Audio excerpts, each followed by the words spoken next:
Okay, good afternoon. Can someone just let me know real quick that you can hear me so we can get started?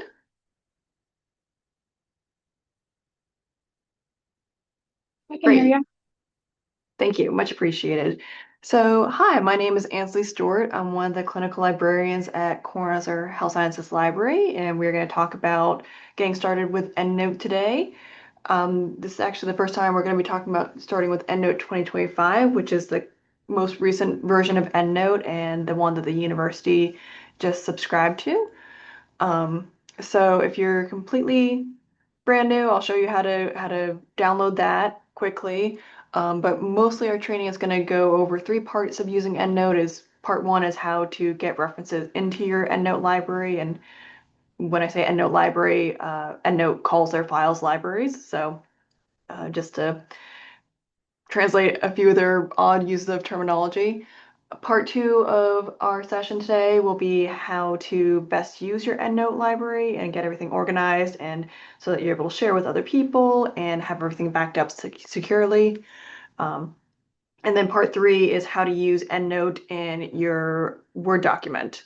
So there's a few ways to do that, and I'll show you how to do that. So, if you have any questions about what I'm going over at the time that I'm speaking, feel free to put them in the chat or unmute yourself and ask. If you have more of a individualized question, I'll be staying on for about 10 to 15 minutes at the end to answer any questions that you may have that might pertain to a specific project that you're working on that, or maybe if I didn't answer something in this training, feel free to let me know then. So, as I said, if you're completely brand new to EndNote and need to know how to download it, I recommend starting on our library homepage here, Cornell Health Sciences Library. You'll select Help and Services, and you'll scroll down to under Find Help. We have EndNote training here, and here's some more uh, training sessions. We have these monthly. I'll have the spring sessions up soon if you'd like a refresher, but they're all the same information. So it's not like you need to attend a part two. And to download EndNote, you'll go to the left-hand side where it says Download EndNote Desktop, and you'll select U of L's web store here. And for you as a university member, this will come up along with other software that is available to you as a University of Louisville member. So that you'll see under the EndNote tab, EndNote 2025, which is like I said, the most current version and the version that we'll be working on today. Um, It is only slightly different from past EndNote versions. As far as I know, the really only major update they did is they kind of included a form of AI, and we'll go over that later in the session as to what that pertains to. Um, but you'll just select this, and then you'll act as if you were online shopping. It'll ask you to add EndNote 2025 to the cart, and you'll continue to check out. Of course, it is free to you as a university member. And then you'll do the standard download process. I know that per our current IT arrangement for the university, you're probably going to have an IT admin login to download the software to your university or your work computer. But further details about that, we have this little 3-minute video that walks you step by step and shows you what that looks like. All right, so going back to our homepage. Well, actually, I should open up an EndNote library. So this is the EndNote library that I work out of. You can see there's a lot of references in it because obviously I've been working out of it for a number of years, but this is what it'll look like when you do download EndNote, minus all the references. It'll just be fairly white screen and, black sidebar on the side. Um, and or you might have a window that pops up if you're downloading EndNote to the very first time for your computer that asks you to open up a new library, in which case you'll say yes if EndNote is new to your computer. If you are updating EndNote, say you're working out of an old version of EndNote, such as EndNote 21 or X9 or what have you, when you download EndNote 2025, everything will be updated to EndNote 2025 from your previous version of EndNote. So there's not really a worry about losing anything. It'll update everything for you.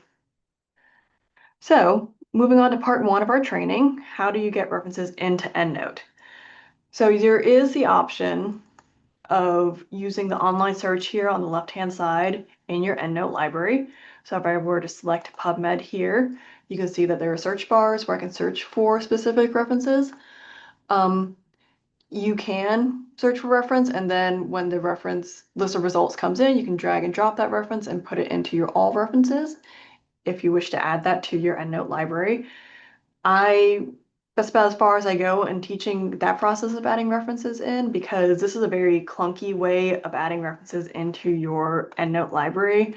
I really only recommend it if you already have the exact citation information of the article or reference that you wish to add to your EndNote library, because it's very finicky. If you don't have a period in the right place or something's not capitalized, it may not come up with what you want. And it's not a reproducible search if you're doing a subject search. So if you're looking to add references by searching for whatever the topic is and not by already knowing what the citation information is for a specific reference, then you're really going to want to pull references from the databases that our university provides, or other institutions as well. Obviously, we don't subscribe to every single database here at U of L. But I'll show you how to pull references from PubMed and an EBSCOhost database and Google Scholar, and that gives you an idea of how to export references from the database into your EndNote library. So we're going to start with PubMed.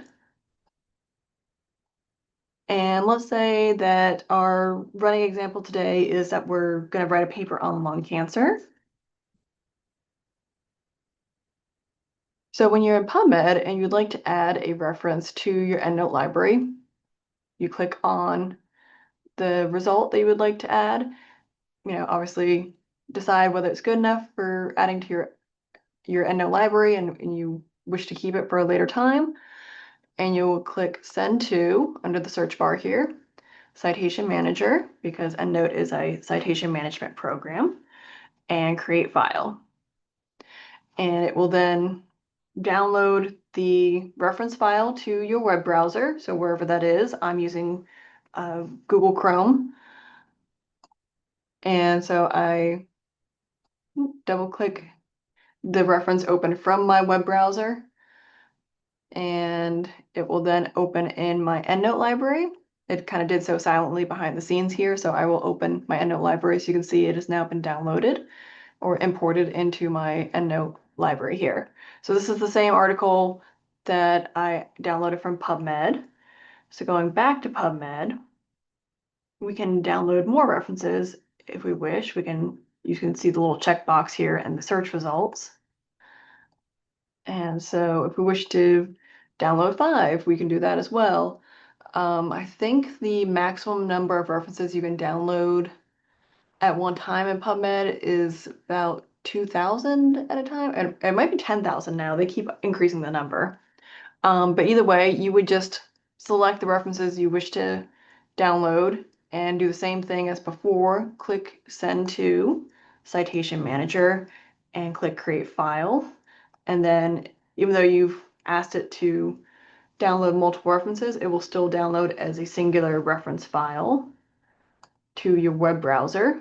You will then open the web browser, and then we can see here in my EndNote library, these are the 5 references that we just asked it to add.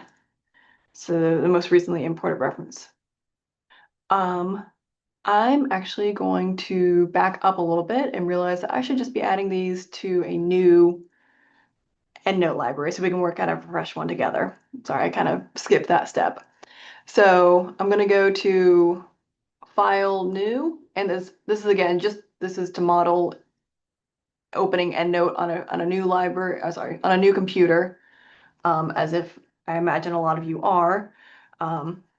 So when you create a new EndNote library, which you would have to do on a brand new computer that is fresh to EndNote, you can obviously name it whatever you would like the file to be named.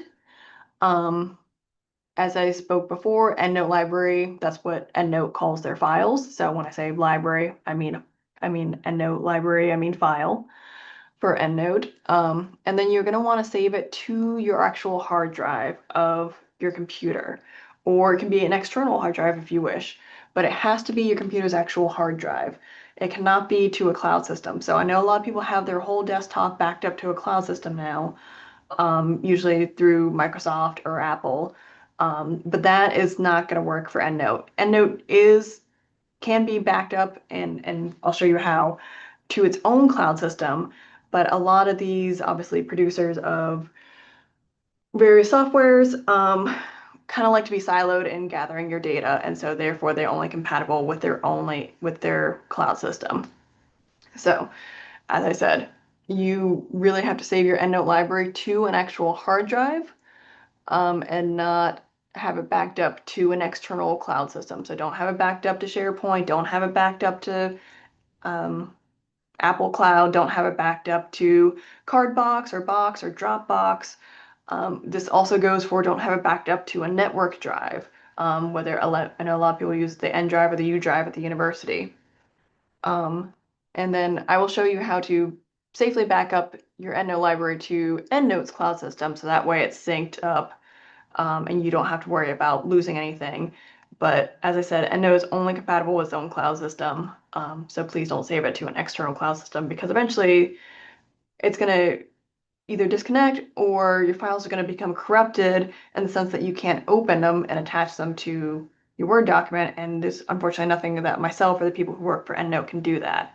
It won't happen immediately, so you can temporarily save something in the cloud to just transfer it, but leaving it there long term is going to corrupt your reference files in your EndNote library. So I will come off my soapbox now, but you'll hear me repeat this a few more times to not save it to an external cloud system. Make sure you're saving it to an actual hard drive.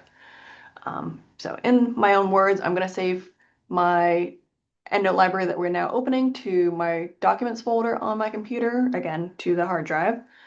I'm going to save that. And so now we're working out of a fresh library here. So I'm going to uh, repeat adding these references from PubMed to get us back on track to the new library. So we have some references to work out of in the new library that I'm demonstrating. And I'm going to click that open so that now it knows to upload to, oops, wrong one, to a new EndNote library. So here we go. So we can see the references we just added from PubMed. So circling back, these are the references we just added from PubMed to our EndNote library. So again, it's you select the ones you want, you click send to, you click citation manager, you click create file, it creates the file and downloads it to your web browser. You will double click open that file from the web browser, and then it imports into your EndNote library. If EndNote is new to the computer that you're using, it will do the typical thing of asking where you wish this reference file to download. And obviously you will select EndNote. But then after that, it has the memory path and we'll start just downloading to EndNote. So next we're going to go over how to import references from an EBSCOhost database. So let's go with Senol here. So when I say EBSCOhost, or EBSCO, I guess it's more commonly known as now, they are a common publisher and producer of a lot of academic works, academic texts, journals, and databases. So you can see over here, kind of in the right-hand corner, it says My EBSCO. The point being, you don't need to know all that they produce and that we subscribe to as the university. The point being is if you see a layout like this, if you open up a database and it has a similar layout, or even our library catalog, which is also run on the back end by EBSCO, then this is how you're going to pull references from a database or a catalog that has this kind of layout. So again, we're going to search for lung cancer for our paper.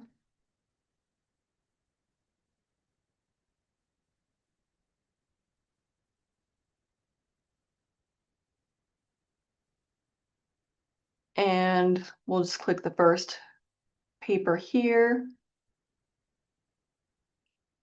and say, yes, this also looks good. We would like to add it to our EndNote library. It's a little different than PubMed in the sense that you have to hover over the quotation mark icon, and when you hover over it, it says Cite. So you will select that, and you will select Export Citation, and you will select Export in RIS format, and it says right here, EndNote. So you know you're on the right track. To hopefully not confuse you a little bit, it says Export to EndNote Web. That is different. EndNote Web is your EndNote Online account, and you can export to that if you wish, but since we are using the desktop version of EndNote, you want to select Export in RIS format. So we will do that now. And it does the same thing as with us pulling references from PubMed. It downloads to our web browser, we click it open, it then imports into our EndNote library here. So you can see this was the article that we just added.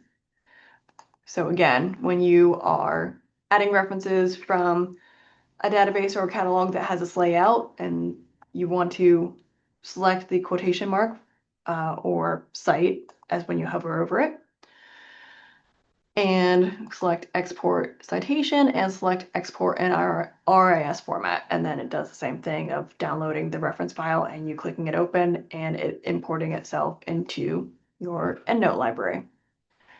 So moving on to Google Scholar, which is a little bit different because we have to update our settings in Google Scholar to make it compatible with EndNote.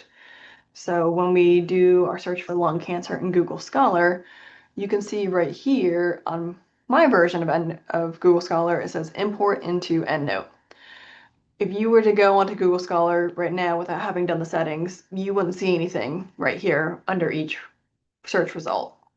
So to fix that, we're going to go over to the three lines on the left-hand side and click Settings and go to the very bottom where it says Bibliography Manager. Select the very bottom option, and in that drop-down, make sure EndNote is selected. As you can see, there's other citation management programs, but we obviously want to select EndNote, make sure that is selected, and click Save. So now, when you do that setting, when you update the setting in Google Scholar, you too will see the link to import into EndNote.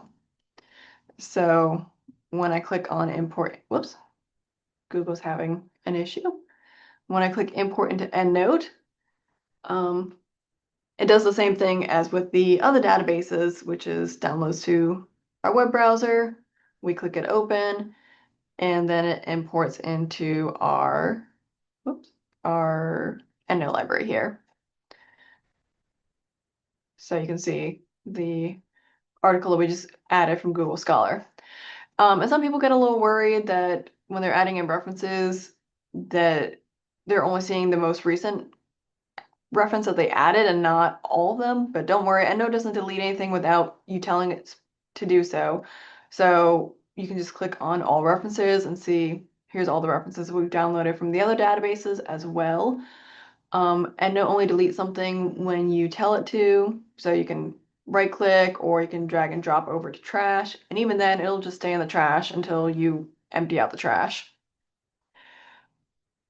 Okay, so that's how to download references from external databases and catalogs, or I guess I should show you how to download from our library's catalog as well.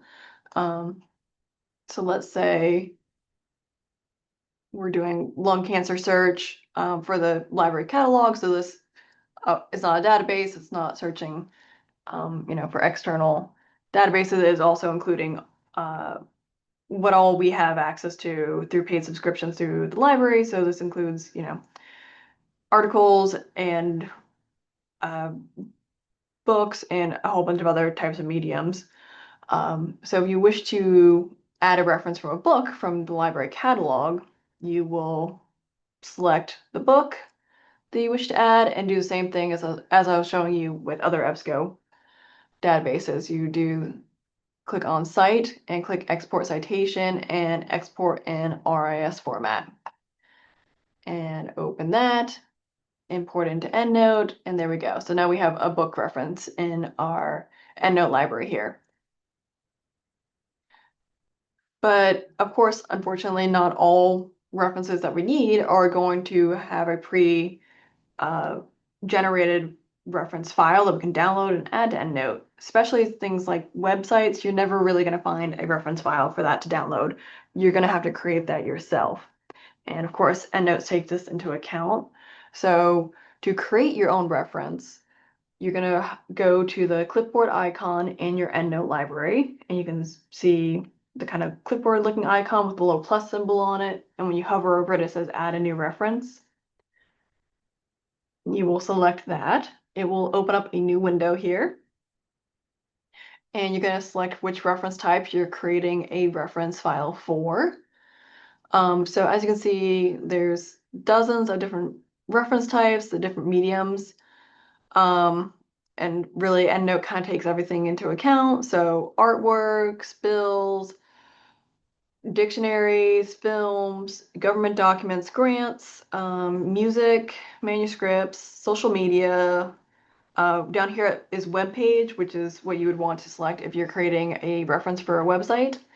Um, and a whole bunch of others. If for some reason the reference style you're looking for, or reference type that you're looking for is not in this listing, you can create your own, but I've never heard of anyone really doing that in a number of years. So I think they pretty much cover everything.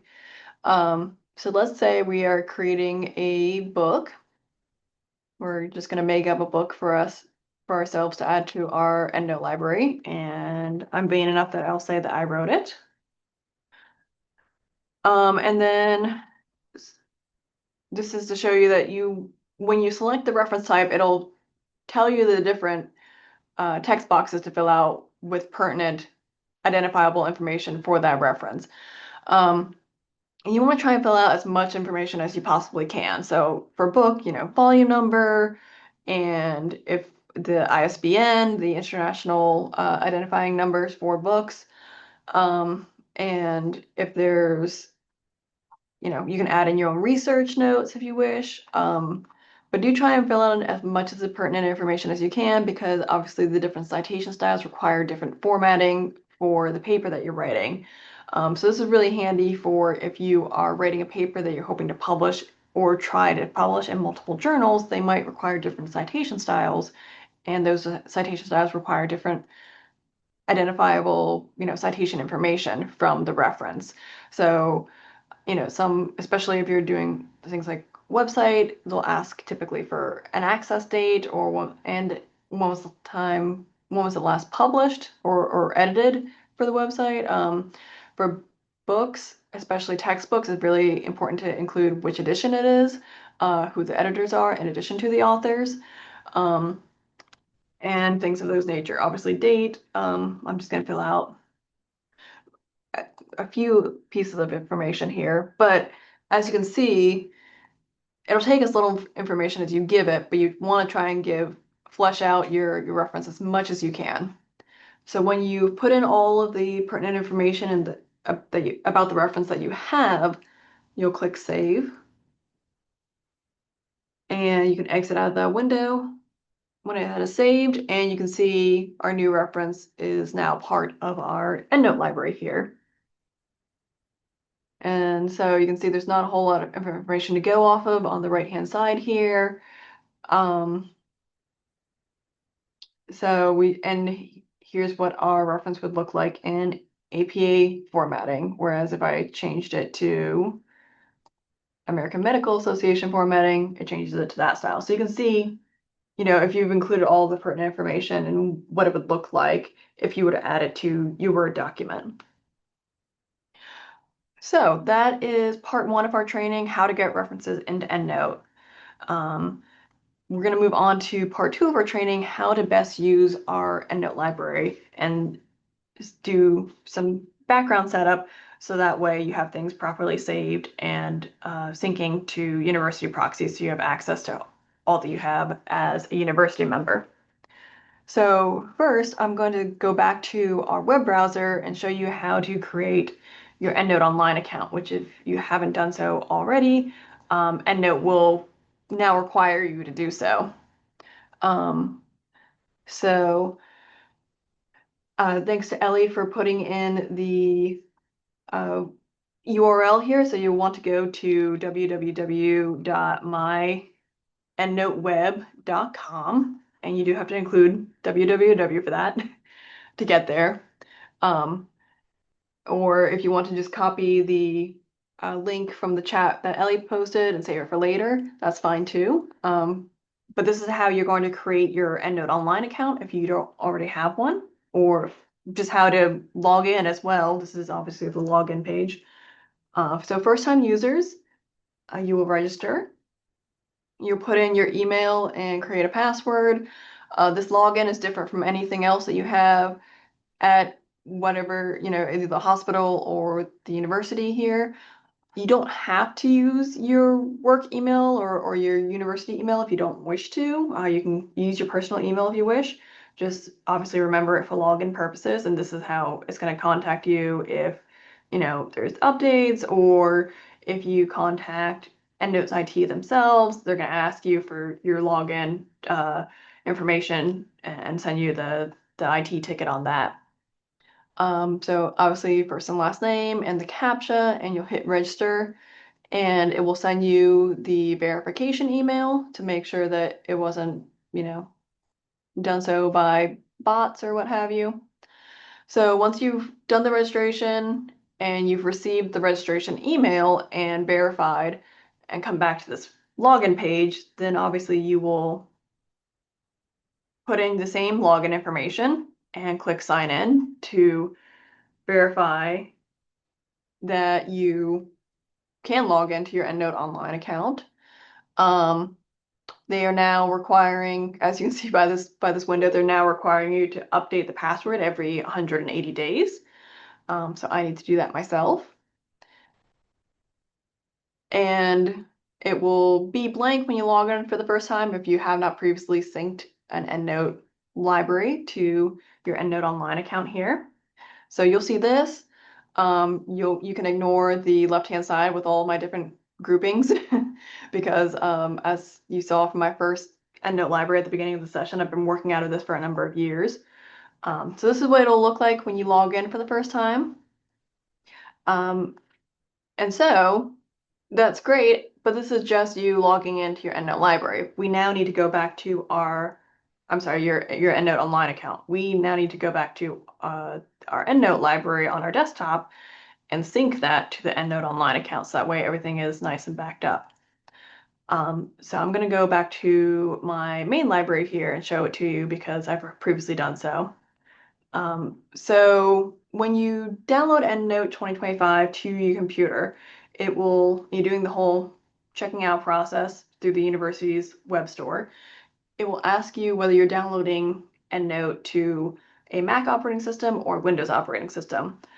It obviously does not matter which, they both work perfectly well, but there is the slight difference between the two, weirdly enough, kind of held over from days of yore, where the settings lie in the two operating systems. I don't know why they haven't fixed that yet, but if you're using a Windows operating system, you're going to want to go to Edit Preferences. If you're using a Mac operating system, you're going to go to the EndNote dropdown and select Settings. So when I say Settings or Preferences, they're the exact same thing. I'm talking about this window that comes up right here. Again, I don't know why they call them differently across the two operating systems, and they have in the different dropdowns. They just are, but I promise they come up with the same window, and from here, everything is the exact same between the two operating systems. So again, Windows operating systems, you're going to do Edit Preferences. Mac operating systems, you're going to do EndNote Settings. You select that, it'll come up with this window, and you'll see EndNote Preferences or Settings. And then you'll select Sync in that window, which is fourth from the bottom because it's just alphabetically listed here. And you'll put in the same email and password login that you have, and you'll hit Apply. And then when you do that, and that way your EndNote desktop library here is going to be synced to your EndNote Online account. And this is how we back up our EndNote libraries to EndNote's cloud, the EndNote Online account, and that way everything is safely backed up in case, there's unfortunately a computer crash, or if you're transferring to a new computer, you would just open up a new EndNote library and sync it to your EndNote Online account, and then everything on your EndNote Online account will then be downloaded to your new EndNote library. So that's how everything is backed up now with EndNote, is just connecting it to the EndNote Online account. When you do put in the same login here, so the same email and password that you have for your EndNote Online account, you have the option of doing sync automatically, which means that EndNote will just save and back up everything to the online account for you. Last I heard, sync automatically is about every 15 minutes, I believe. So if you should probably go ahead and hit sync before you exit out of your EndNote library if you're working on your computer pretty extensively. And when you hit apply, you will then come over to, again, this is for the first time that you're doing this with your new EndNote library on your computer. When you hit apply, you'll want to come over to the left-hand toolbar here and hit sync and check sync status and click sync now, or I think it's sync for the first time for new users. And then just make sure that everything is synced. It obviously lets you know in very precise detail down to the second when it was last synced. It will typically also come up with a window asking if you wish to create a compression file of your EndNote library, and if you, just for safety, wish to save it somewhere. That's kind of up to you. If you haven't really added much to your EndNote library, you may not need to bother with it. Or if you wish to err on the side of caution, you obviously can create that compression file and save it somewhere, say, on your desktop somewhere. Okay, so we have now successfully created our EndNote Online account. We've synced it to our desktop, our EndNote library. If nothing else today, I want this to be your piece of homework that you take away from this training, is go ahead and create your EndNote Online account and sync it to your EndNote library on your desktop. So that way you have everything synced up and you don't have to worry about that in the future. Just go ahead. I would recommend doing it today or tomorrow before you forget about it. And that way everything is safely stored and backed up for you. And then we are also going to connect our EndNote library to the proxies that we have access to with the university, that allows us to then better find full text. So coming back to our EndNote library here, actually I'm going to go to the web browser and show it to you. So going back to our web browser and going to our Kornhauser library homepage, I'm going to go back to our EndNote training page that we went to download EndNote. And I'm going to select Find Full Text here on the left-hand side. And this is the instructions for adding in 2 links that allow you to access the universities, that allow you to log into the university's proxies and give you access to the subscriptions that we subscribe to. I realize that's redundant. The resources that we subscribe to through the university and the libraries, and that you as a U of L member also have access to. So this is basically EndNote allowing you, backing up that you can more easily download PDFs and full text from journal articles that may have paywalls and the like, essentially. So kind of toggling back and forth a little bit here, going back to our EndNote library, our fresh one that we're working out of. As you can see right now, all of our references are just that. It's just the reference information. None of these have PDF attachments.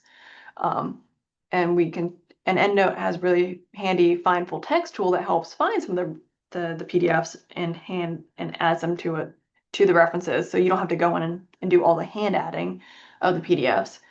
And we can go ahead and run that find full text tool, but it's going to have a lot more success in finding full text if we go ahead and add in these URLs that I just showed you on the web browser. So if we go back to our preferences/settings, so again, for Windows, edit preferences, for Macs, EndNote settings, it pulls up this window. And we want to go to find full text, which is the fifth one from the bottom on the listing in that window, in our preferences window. And you want to put in the same links that I showed you on our web browser. So thanks again to Ellie, who had put in the instructions for doing the find full text sync.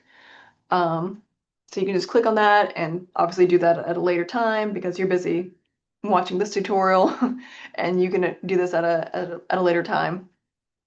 But when you do it, obviously you will come to the preferences window, you will put in the worldcat.org URL in the first text box here in find full text under settings. And then you will put in the echo.louisville.edu URL in the second text box here. And you will hit apply. And so this again is verifying that you allowing EndNote to connect to our university proxies and your login as a university member. And so when you now ask it to find full text, when you ask your EndNote library to do the find full text feature, it's also searching through our library's catalog to see what do we have subscriptions to behind the paywalls that will add in more full text for you rather than just what's already out, in public domain, which is unfortunately not a lot. So when you put in those URLs, you'll hit apply and then you can hit cancel. And now we have the option of selecting which references we would like to ask it to do the find full text feature for us. So you have to highlight the references that you want to do the find full text feature. I just did Control A for all of them. And right click and kind of halfway down, you'll see find full text and select that. And of course, this window will pop up verifying that you have the university login, which is what we wanted with our previous link inserts that we just did in our preferences window. And you'll click sign in, verifies, yes, and you hit continue.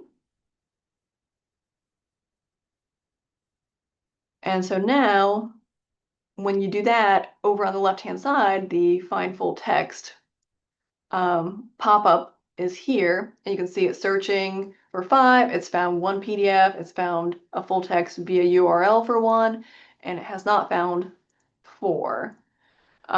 So obviously it'll take a little bit of time. It kind of averages out to however many individual references you're asking it to find full text for. I would say it probably takes about 10 seconds per individual reference or so on average.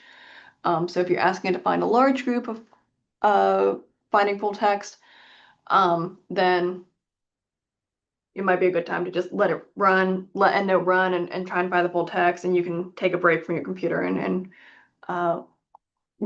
take its time about things. So it did find PDF for 1. So as I said, it's not it's not going to be a foolproof process. It just helps find full text for some and do the PDFs for some. For some, it's only able to find URLs, and then you kind of still have to hand add the PDFs, but at least it gives you the link as to where to find those PDFs. And then for 5, it didn't find anything. Obviously, 2 of those because one was the imaginary book that I wrote, and another, I think it's this one, the Fletcher one, is another book, and it's not going to find a PDF of a whole book for you. It's pretty much only good for finding PDFs or full text of journal articles. Everything else you pretty much have to hand add in. So it's not going to find everything, but it does save you at least some time, which is good. And so then when you do find a PDF of an article, or maybe a whole book or what have you, you can go over to, on the right hand side, you go to PDF and you just say attach PDF or find PDF if you haven't done the find full text feature yet. For the PDF that it has added for us, you can click on that, and then you can click on the PDF section in the right hand side, And let me enlarge this window a bit so we can see things better.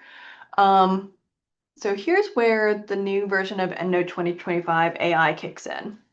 It's very limited, I guess is the best way to put it.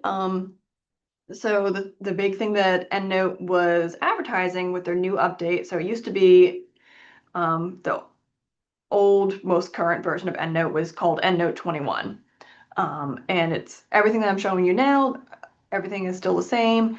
And then the only difference that I've seen for EndNote 2025 is that they've added an AI feature. And so that's displayed right here. So when you do have the PDF added to your reference, you will see that they have created a quote research assistant here, and it allows for key takeaways, or what they call key takeaways. So it scans the PDF and it kind of summarizes it for you.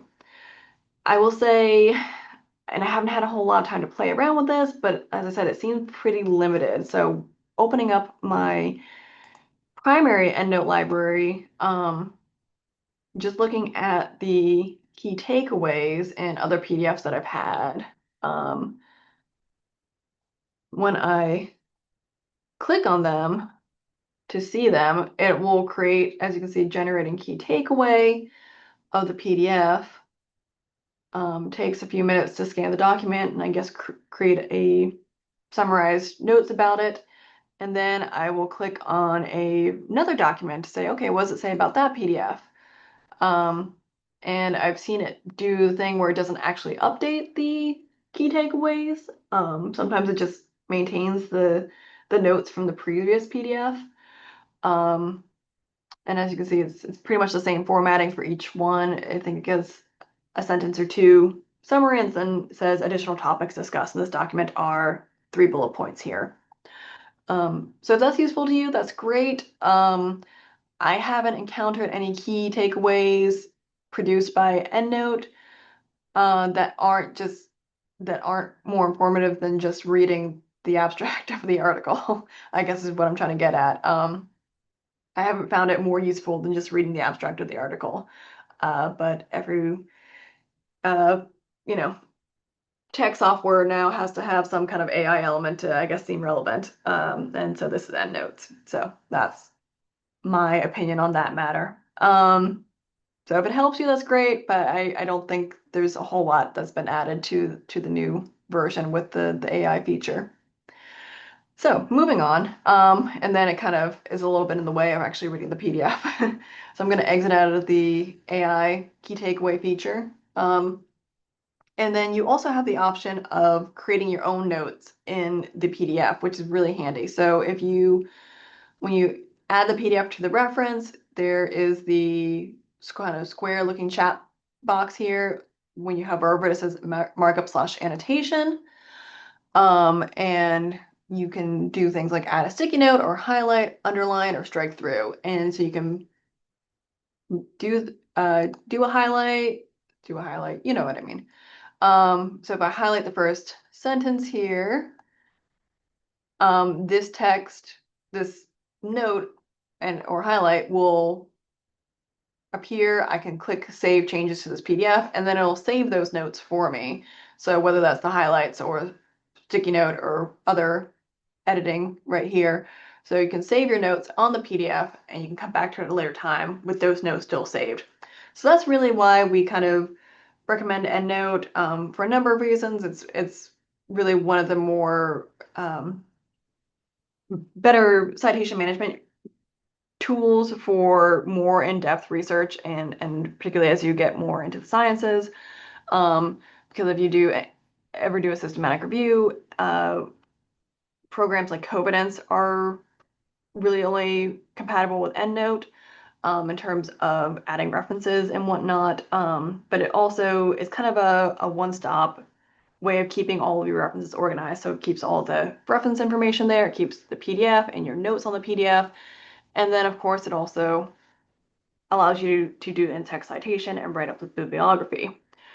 A few more quick things on EndNote libraries usage before we move on to the Word document and how to use EndNote in there. EndNote has a great deduplication tool, which I highly recommend using before you get started writing your paper. So if you go to library dropdown in your EndNote library and you do find duplicates, um, if you're pulling in references from a lot of different databases, there's a high chance that you're adding in duplicate references, and you want to do the deduplication process before you start writing your paper, so that way you're not accidentally adding in a reference, um, and then wondering why the reference isn't being updated accordingly when you updated the references in your EndNote, and it's because you added in the wrong reference compared to the duplicate reference that you edited. It just gets very messy very quickly. So best practice, do a deduplication before you start writing a paper. When you do find duplicates, um, it will ask you which one you want to keep, and then it'll just send the one that you don't want to keep, the duplicate that you don't want to keep, into the trash here. And you can do that for a bunch of them at one time. It's not like you have to go in individually for each duplicate if you have a number of them. And sharing your EndNote library with other people, if you're working in a group together writing a paper, you can create a group. So let's say groups are just folders in your EndNote library. It's just a way to organize. So you can do lung cancer here to create a group. And then I'm going to drag and drop the pertinent references into our lung cancer group. And now that I have a group, I can do things like share it with other people. They already have to have EndNote on their end, whether that's just EndNote Online or EndNote Desktop. Well, they have to have an EndNote Online account to get the reference, to get the notification that you're trying to share your EndNote group with them. But you will do right-click share group, and then put in the same email that they have their EndNote Online account with. Let me open up my main library to show you here. So share group, it'll come up with this window. You'll put in the email addresses of the people you wish to share your group with, so that way they can also access the same references that you're working with. Um, and then you can give them read and write permission, which means editing, or read only permission, which means they can just view it. With read and write permission, if they do any edits of the references on their end, you're not going to get a notification about it. There is an editing history that you can see, but you're not going to get an email or pop up that said, user Y edited article Z or what have you. So just keep that in mind. And then when you hit invite, it'll send out that email to the email address that you supplied. Again, it has to be the same email that of their EndNote login, of their EndNote account login, for them to then open it. If you're working with someone at a different institution who doesn't have EndNote desktop, as we're working out of currently, they can just create an EndNote Online account, which is free and available for anyone, and you can still work sympathetically out of that together. Okay, so moving on, got about 10 minutes left. I'll show you how to use EndNote in the Word document. And EndNote is compatible with Google Docs. It's basically just adding in the extension for Google Chrome, I believe. And that's probably the only one way you can use Google Docs. Most people still use Microsoft Word for using EndNote Cite While You Write feature. So the Cite While You Write feature, when you download EndNote for the first time or do an update, it makes you exit out of Microsoft programs because it inserts itself in Microsoft Word. And you can see it here. You can see EndNote 25 tab in our Microsoft Word. EndNote can now also be compatible with Microsoft Online, Microsoft Word Online, so you can also use it in that format if you wish. And I can put up these links as well as to how to get started with Google Docs and Microsoft Online. But I'm going to show you how to use the Cite While You Write feature just on Microsoft Word on your desktop, because that's still the most common way to use it, and it has the most bells and whistles to it in terms of how you can adapt. for what you need for your paper.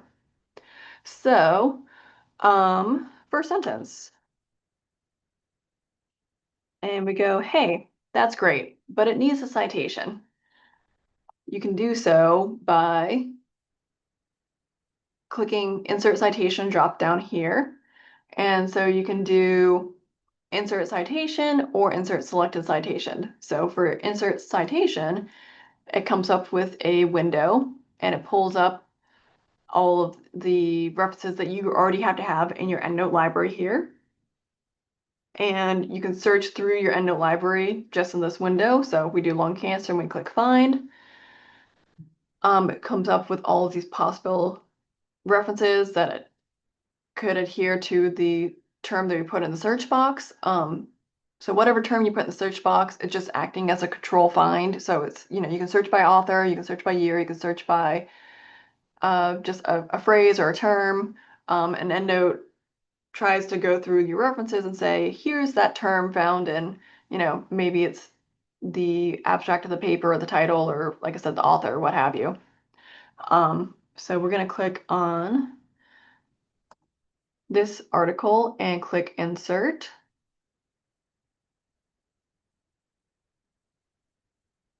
And there we go. So there's our first in-text citation. And then when you start doing in-text citation, it starts creating the bibliography for you. So as we continue to write our paper, this bibliography right here will just continue to be at the bottom of the document. There is also the option of highlighting or selecting which reference you would like to add from your library first, and then telling EndNote to add that. And that's kind of the method I use more often.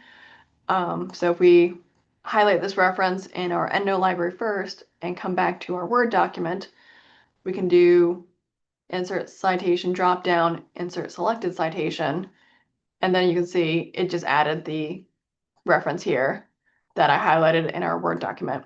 And that's the method I kind of use more often because I'm terrible about remembering authors' names and the like. But you have the option of insert citation and it pulls up the window and you can search for the citation you want to add, or you can do insert selected citation where you've already highlighted in your library, in your EndNote library first. You can also double up on citations by just holding down the control button and highlighting multiple citations if you wish. So if I were to pull this up and say, okay, this article sounds good, and then I'm just holding down my control button on my keyboard and selecting this article as well and clicking insert. And that way both articles are inserted as one in-text citation for the one sentence here. But it's obviously adding in the multiple references to our bibliography here at the end. For any editing for your references, whether that's in-text citations or in the bibliography, make sure you are clicking Edit and Manage Citations here. So I'm going to show you to do that. So if we wish to remove an in-text citation, but we want to keep it in the bibliography, you have the option to do so. So let's say we didn't want 2 citations for the last sentence, we just wanted 1. Highlight which citation you wish to edit, and you can click Formatting here and say Show Only in Bibliography, and say OK. And so it removes it, so it's just the one reference, but it's in the bibliography here. You also have the option of just removing, same goes for even if you just want to delete a citation completely from the paper, you do Edit and Manage Citations, highlight the reference, and say Remove Citation, and click OK. And this removes it completely from the paper and disconnects it from your Word document and the EndNote library. And this is important because a lot of people will just come in and try to do keyboard strokes by editing. So by that I mean this is me hitting backspace and trying to delete the second citation. And EndNote kind of doesn't know a whole lot what to do with that. Sometimes you can do that and it repopulates at a later time. Sometimes it deletes it and deletes it from the bibliography as well. Um, it kind of, like I said, it doesn't really know what to do with that. So do not use keyboard strokes to edit in-text citations or the bibliography once you've started adding them via with EndNote. You also, of course, have the option of changing over the citation style at a moment's notice. So right now we are in the AMA, the American Medical Association style, with the little exponential kind of numbers as the in-text citations, and the the citations listed chronologically from the paper in the bibliography. But if we go over to the APA style by selecting our drop down and selecting APA, then it changes everything over to that style. So now we have, according to the American Psychological Association style, which is alphabetically listed. So we see the author's names and the publication year, and then the bibliography is listed alphabetically by author's names. If you wish to use AMA style, American Medical Association style, you will need to, if you're a first-time user, select another style in the drop-down here and go down to the J's because it's not one of the pre-populated ones. So you'll go down to the J's and the very bottom of the J because EndNote identifies it as the American Medical Association as JAMA. And so you'll select OK. And then you can now have the American Medical Association style as one of your standard listings here for easy access. Okay, so we have just a few minutes left. Some things to know about. If you go to preferences and you go to application, right now we're working out of our EndNote desktop version to add in that our Word document is connected to our EndNote desktop version. So you can see if you wish to work out of your online account, maybe you're working, remotely, or you move institutions and don't have EndNote desktop, or a colleague of yours doesn't, you could switch over to EndNote Online so that we can work out of your EndNote Online account. And like I said, any editing, make sure you're doing edit and manage citations here instead of just trying to edit it using keyboard strokes. And that is largely it. If you have any questions, please feel free to email me, and I am more than happy to answer your questions. I think I said this at the beginning, but if you are having trouble just downloading EndNote or getting it to open at the start, you will need to speak to IT about that matter because they are the ones who supply the university with EndNote. But if you have questions on how to use EndNote, please come see one of us at the libraries. We are happy to answer your questions about that. However, I am one person and we tend to work 9 to 5 kind of hours. So if you are needing help and we are not available because it is, 9 o'clock on a Tuesday night, EndNote does have a hotline that you can call. So if you just Google EndNote contact, it comes up here. You can see contact EndNote. This is their page. You can call this number. It's a 24-hour service, Monday through Friday. Excuse me. And you can speak to a live person. You'll have to select number 2 for EndNote for a couple of times at the start, but you will speak to a live person who works for EndNote. Like I said, if I'm not available or it's 9 o'clock on a Friday night, they are available 24 hours Monday through Friday. If you have a paper that's due the next day on Monday and it's 10 o'clock on a Sunday night, and myself, people at the library aren't available and EndNote tech support isn't available, I really recommend just trying to Google your problem. There's a lot of people who use EndNote and are very happy to try and help troubleshoot with you. There's plenty of EndNote tutorials on YouTube. And a lot of other libraries kind of help trouble with EndNote shootings. And EndNote has a pretty good troubleshooting service itself of trying to help other people out. So people are really friendly in terms of trying to use EndNote to the best of their advantage. And that is it. Like I said, I'll stay on for another 10 or so minutes if you have individual questions, but if not, Have a great day. If you would like a recording of this session, please let me know and I'll get that to you in the next day or two when we have it uploaded. All right. Thank you so much for attending.